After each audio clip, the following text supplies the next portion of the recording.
तीन ग्रहों का एक महायोग बनने वाला है।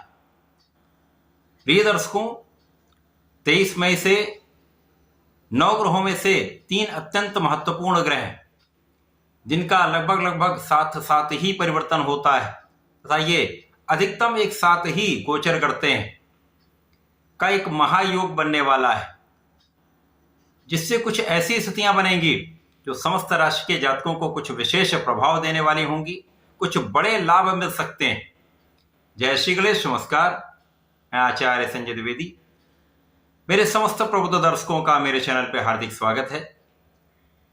प्रिय दर्शकों, 23 मई से सूर्य, बुध तथा शुक्राचार्य जो 9 ग्रहों में राजा हैं, बुध युवराज हैं तथा शुक्राचार्य दैत्य गुरु हैं, इनका एक महायोग बनने जा रहा है। अब ये महायोग किस प्रकार से बन रहा है? शुक्राचार्य की वृषभ राशि में सूर्यदेव का गोचर चल रहा है। 23 मई को बुध का राशि परिवर्तन होगा। बुध वृषभ राशि में जाएंगे जहां पर ये मित्र की राशि में होंगे तथा मित्र सूर्य के साथ इनका गोचर होगा, जो अत्यंत महत्वपूर्ण है, जहां पर एक प्रबल रूप से बुधादित्य योग का निर्माण होगा तथा शुक्राचार्य जिनकी राशि में ये गोचर होने वाला है, जहां पर ये बुधादित्य योग बन रहा है, शुक्राचार्य अपनी उच्च राशि में महाप्रबल अवस्था में गोचर कर रहे होंगे, जिसके कारण इन तीन ग्रहों का जो संयोजन है एक महाराजयोग का निर्माण कर रहा है, जो निश्चित रूप से कुछ विशेष लाभ देने वाला है। क्योंकि सूर्य नेतृत्व के कारक है, शासन प्रशासन प्रशासनिक सेवाओं के कारक है, शासन क्षमता के कारक है, आत्मबल के कारक है, पिता के कारक है, राजकीय सेवाओं से मिलने वाले लाभ के कारक है। बुध इस जगत के संपूर्ण क्षेत्र में अपना संपूर्ण प्रभाव रखते हैं। बुध के बिना इस जगत का कोई कार्य क्षेत्र संभव ही नहीं तथा बुध अपना संपूर्ण प्रभाव अति शीघ्र प्रदान कर देते हैं। बुद्धि के कारक बुध हैं, वाणी के कारक बुध हैं, कैलकुलेशन गणनाओं के कारक बुध हैं। निश्चित रूप से ये अत्यंत महत्वपूर्ण प्रभाव देने वाले हैं। इसी प्रकार से शुक्राचार्य जो ऐश्वर्य, वैभव, धन, संपदा, भूमि, भवन, वाहन का संपूर्ण सुख प्रदान करते हैं। इस जगत में जितने भी सुख हैं शुक्राचार्य प्रदान करते हैं, जितने भी बड़े लग्जरीज हैं वो शुक्राचार्य देते हैं। संतान सुख तथा स्त्री सुख के कारक भी शुक्राचार्य। इसी प्रकार से ये भोग विलास के कारक भी हैं। अब शुक्राचार्य अपनी उच्च राशि में महाप्रबल हैं, बुधादित्य योग भी बन रहा है, मालव योग भी बन रहा है, जिसका संपूर्ण प्रभाव प्राप्त होने वाला है। आज मैं मिथुन राशि के लिए इन तीन ग्रहों के संयोजन से किस प्रकार का लाभ आपको प्राप्त हो सकता है, किन किन स्थितियों में वृद्धि होगी, इस समय का कैसे आप लाभ प्राप्त कर पाएंगे, अथवा कहीं पर कोई अवरोध या समस्या तो उसका क्या निराकरण, संपूर्ण विश्लेषण मैं पूर्ण तरीके के साथ करने जा रहा हूं। प्रिय दर्शकों, इस राशिफल को आप अपने लग्न तथा राशि दोनों के अनुसार देख सकते हैं। सामान्यतः बहुत सारे राशिफल आप देख रहे होंगे जहां पर बुध का राशि परिवर्तन, शुक्र का राशि परिवर्तन, बड़े बड़े राशि परिवर्तन इस माह में हुए हैं। मैंने जब इस स्थिति का आकलन किया जो अत्यंत महत्वपूर्ण है, जहां पर शुक्राचार्य, बुध और सूर्य लगभग एक माह में ही अपनी राशि का परिवर्तन कर लेते हैं।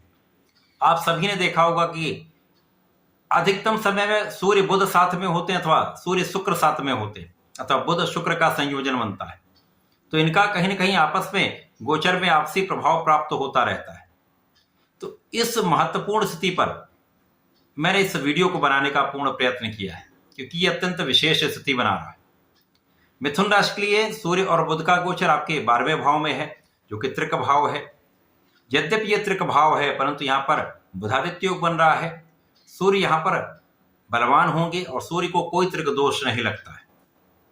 तो बुध को जो भी निर्बलता यहाँ पर प्राप्त होगी, सूर्य कहीं ना कहीं उसको बैलेंस करेंगे।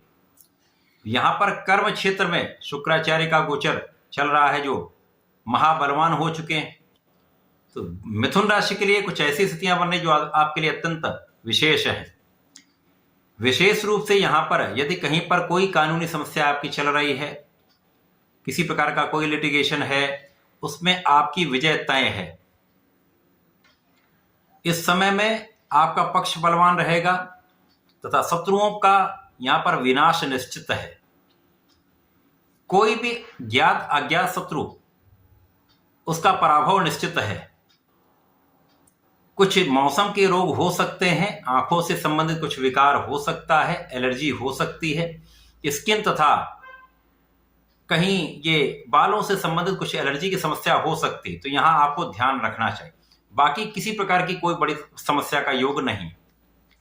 इस समय में जो जातक अपने घर से दूर हैं, मातृस्थान से दूर रहकर कार्य कर रहे हैं, विदेश सेवाओं में हैं, विदेश से संबंधित कार्यों में हैं, वाणी से संबंधित कार्यों में हैं, निश्चित रूप से आपको अच्छा लाभ प्राप्त होगा। जो लोग कैलकुलेशन से संबंधित कार्यों में हैं, राजकीय सेवाओं में हैं, यहां पर एक अच्छा लाभ प्राप्त हो सकता है। केवल आप अपने कार्य में निष्ठा से लगे रहिए, पूर्ण परिश्रम करिए। इस समय में आपको एक बड़ा लाभ यहां पर आपको प्राप्त होता दिख रहा है, क्योंकि कर्म क्षेत्र में शनि भी हैं, शुक्राचार्य महाबलवान है, जो आपके कर्म क्षेत्र को विशिष्टता दे रहे हैं, कर्म क्षेत्र में आपकी वृद्धि करा रहे हैं, कर्म क्षेत्र से आपको लाभ की स्थिति बना रहे हैं, आपके ज्ञान को प्रबल कर रहे हैं, आपकी गणनाओं को श्रेष्ठ कर रहे हैं। यहां पर आपके शिक्षा के क्षेत्र में आपको विशेष बना रहे हैं। जो जातक विद्यार्थी उनको अच्छा लाभ यहां पर प्राप्त होता दिख रहा है, अच्छा परिणाम प्राप्त होता दिख रहा है।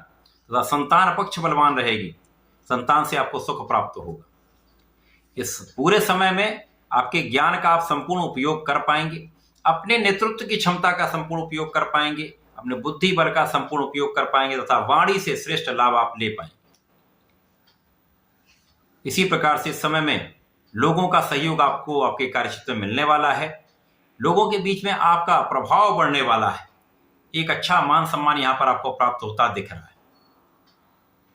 3 ग्रहों का एक प्रबल रूप से महायोग आपके लिए सकारात्मक परिणाम देने वाला है। कुछ स्थितियां नकारात्मक हैं, उसका उपाय कर लेंगे तो समस्याएं कम हो जाएंगी। इस समय में आपको सुखों में वृद्धि का संपूर्ण योग, संपूर्ण लाभ आपको प्राप्त होता दिख रहा है। भूमि भवन से लाभ, भूमि भवन का लाभ यहां पर आपको प्राप्त होगा। यहां पर माता पिता के सुखों में वृद्धि होगी, माता पिता से भी आपको सुख प्राप्त होगा। इस समय में जनता से संबंधित कार्यों में है, शासन प्रशासन में है, सरकारी सेवाओं में अथवा सरकार में है, राजनीति में है, तो एक अच्छा लाभ यहां पर निश्चित रूप से आपको मिलेगा। आपके कार्यक्षेत्र में विस्तार हो सकता है, कार्यक्षेत्र से विशेष रूप से प्रगति का अवसर, सफलता का युग तथा लाभ की स्थिति बन रही। ये समय आपके लिए अत्यंत विशेष हो रहा है। इस समय में आपको नियमित रूप से भगवान गणपति की आराधना करनी चाहिए। ओम गंग गणपतये नमः का नित्य जप करें। संकट नाशन गणेशोत्तम का पाठ कर लेंगे तो विशेष लाभ मिलेगा। तब प्रत्येक बुधवार को भगवान भोलेनाथ पर जलार्चन करें, बेलपत्र का अर्पण करें, नमः शिवाय का जप करते हुए यदि ये कार्य करते हैं तो विशेष रूप से आपको समस्याओं से मुक्ति मिलेगी तथा बड़े लाभ आपको प्राप्त हो सकते हैं। तो ऐसा करके इसका लाभ लें। धन्यवाद, नमस्कार।